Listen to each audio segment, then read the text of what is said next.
We want to infer properties of a polynomial function from its graph, and we're given this function that has all these wiggles in it, and it has 1, 2, 3, 4, 5, 6 zeros, with a multiplicity of 2 right there.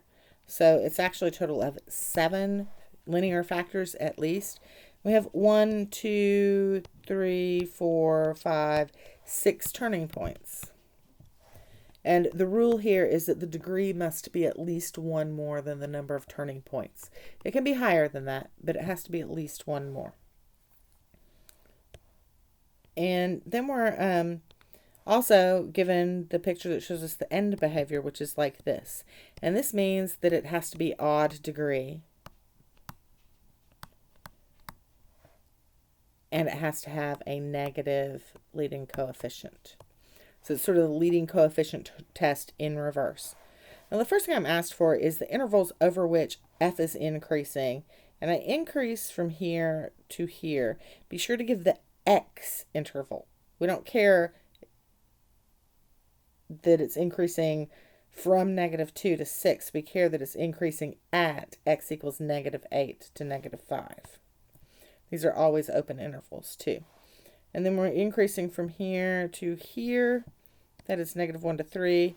And we're increasing from here to here. And that is 7 to 9.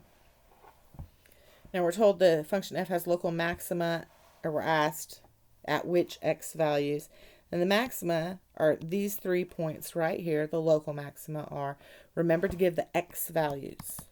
We are asked where, not what. And so those are the x values of -5 and 3 and 9.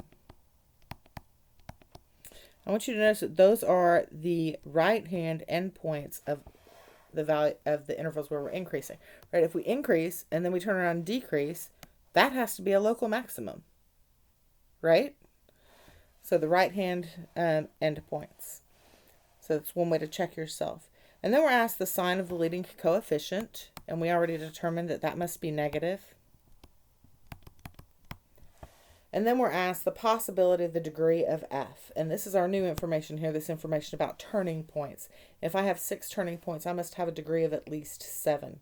It can be higher than that, but it's got to be odd. It cannot be 8. All right, so 7 or 9 are the possibilities for the degree.